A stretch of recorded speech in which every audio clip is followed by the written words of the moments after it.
Good morning everyone, welcome to my channel best education. आज best education में मैं क्रिया का अभ्यास कार्य लेके आई हूँ, यानी एक्सरसाइज। मैंने अपनी फर्स्ट वीडियो में क्रिया यानी वर्ब के बारे में अच्छे से समझाया। ये क्रिया वर्ब के बारे में अच्छे से समझा। आज मैं इसका अभ्यास कार्य कराऊंगी आप लोगों को।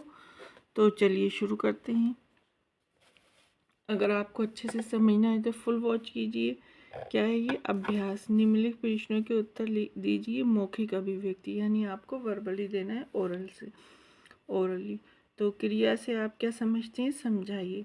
तो क्रिया से हमें पता ही है हम क्या समझते हैं। क्रिया क्या होती है? जिस शब्द से किसी कार्य के करने या होने का बोध होता है उसे हम क्रिया कहते हैं। जैसे वो खा रहे हैं, वे जा रहे हैं, वो पढ़ रहे हैं, ये सब क्या है? क्रियाएं। ठीक है। अब उसमें सकर्मक क्रियाएं किसे कहते हैं? तो सकर्मक क्रियाएं किसे कहते हैं?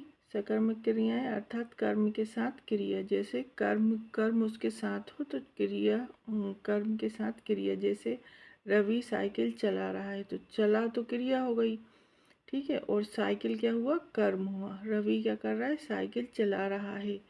तो इसमें साइकिल क्या हुआ? कर्म। तो उसे क्या कहते हैं हम? सकर्मक क्रिया कहते हैं। क्या कहते हैं? सकर्मक क्रिया कहते हैं। अब ये कह रहे हैं आकर्मक क्रिया के दो उदाहरण बताइए। तो आकर्मक क्रिया वो होती है जिसमें क्या नहीं होता? कर्म नहीं होता, ठीक है, कर्म नहीं होता। जैसे मोर नाचता है, तो क्या क्या नाचता है? तो इसमें कुछ आंसर ही आता ही नहीं कुछ। क्या मोर नाचता है? तो मोर क्या नाचता है? क्या नाचता है? तो कुछ नहीं। तो ये क्या हो गया हमारा? आकर्मक क्रिया। ठीक है।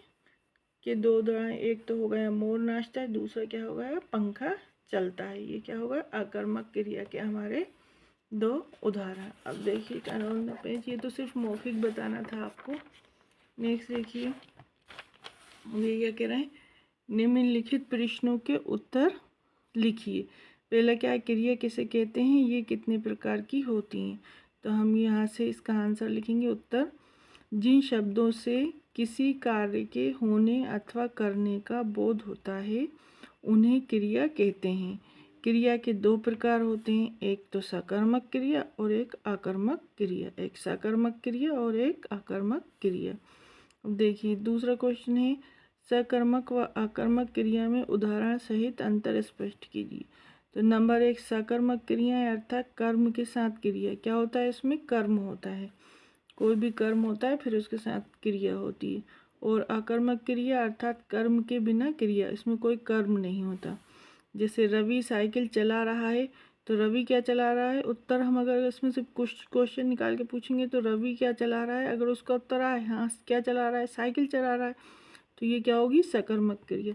लेकिन ये आ गया मोर नाचता है, तो मोर क्या नाचता है? तो इसके कुछ नहीं, आंसर कुछ नहीं आ रहा, तो ये क्या होगी? आकर्मक क्रिया। यानी इसमें नाचता क्रिया तो है लेकिन इसमें कोई कर्म नहीं है, ठीक है ना। कर्म नहीं, करता भी है, क्रिया भी है लेकिन कर्म नहीं है, यानी तो ये कौन सी हो गई हमारी? आकर्मक क्रिया। अब देखिए, उपयुक्त क्रिया शब्दों द्वारा खाली जगह भरिए। आपको क्या करना है? इनके खाली जगह भरना है क्रिया द्वारा। क्रिया यानी वर्ब। यानी अध्यापक पढ़ा रहे हैं, तो यहाँ क्या जाएगा? पढ़ा रहे हैं, ठीक है।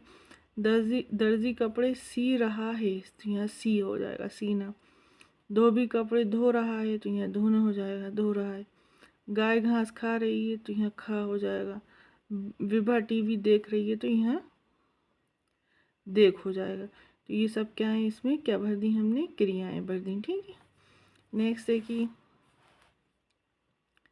निम्नलिखित वाक्यों में प्रयुक्त सकर्मक व आकर्मक क्रिया को पहचान कर लिखिए। अब देखिए, बालक गेंद से खेलता है, तो हम अगर इसमें क्वेश्चन बताएं तो बालक किससे खेलता है? तो गेंद से।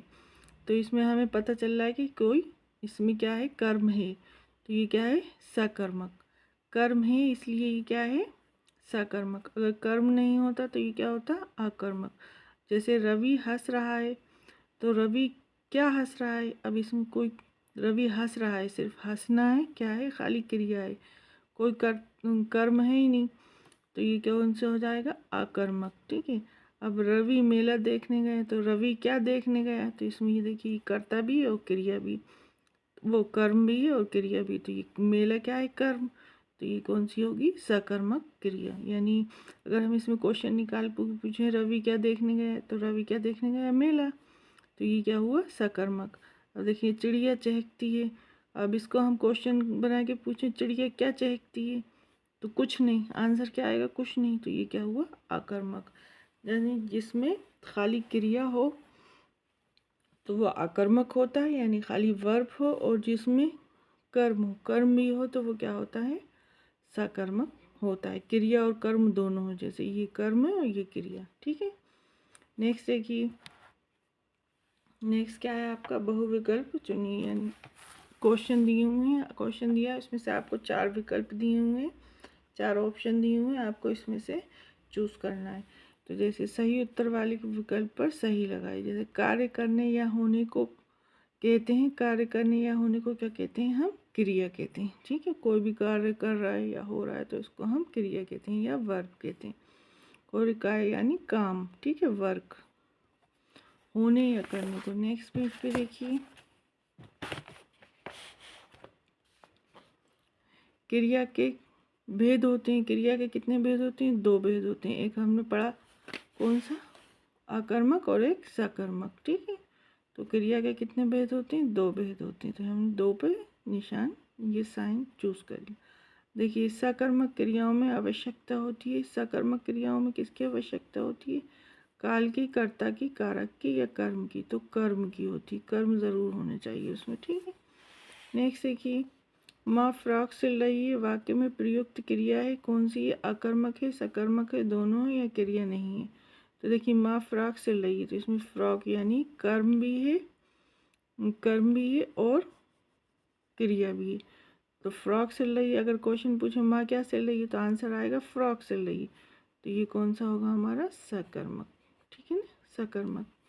अब रचनात्मक गतिविधियाँ, प्रातःकाल होने पर होने वाली अथवा की जाने वाली क्रियाओं का उल्लेख करते हुए 5 वाक्य लिखिए। अब ये आपका होमवर्क है, ये आपको खुद करना है। ठीक है, नेक्स्ट, ये बाकी मैंने पूरे अभ्यास कार्य करा दिए जो एग्ज़ाम में पूछे जाते हैं। ये क्लास 4th की है, हिंदी व्याकरण यानी हिंदी ग्रामर का ये सेकंड पार्ट है, ये क्रिया का। फर्स्ट पार्ट का लिंक मैं इस डिस्क्रिप्शन बॉक्स में दे दूँगी, तो आप वहाँ से देख सकते हैं। उसमें मैंने पूरा डिस्क्राइब किया, अच्छे से समझाया इसको विस्तार पूर्वक, और इस पार्ट में मैंने पार्ट 2 में अच्छे से इसकी पूरी अभ्यास करवाएं जो एग्ज़ाम में पूछे जाते हैं। तो आज के लिए बस इतना ही, नेक्स्ट वीडियो में फिर मिलेंगे हम नया कुछ सब्जेक्ट लेके। तो आज के लिए बस नया टॉपिक लेके, नया वो लेके। ठीक है, तो आज के लिए इतना ही, फिर मिलेंगे। अगर मेरी वीडियो आपको पसंद आ रही है तो प्लीज़ लाइक, शेयर और सब्सक्राइब ज़रूर करिए, ताकि मुझे मोटिवेशन मिलता जाए आगे के लिए। बाय बाय, फिर मिलेंगे, अल्लाह हाफिज़।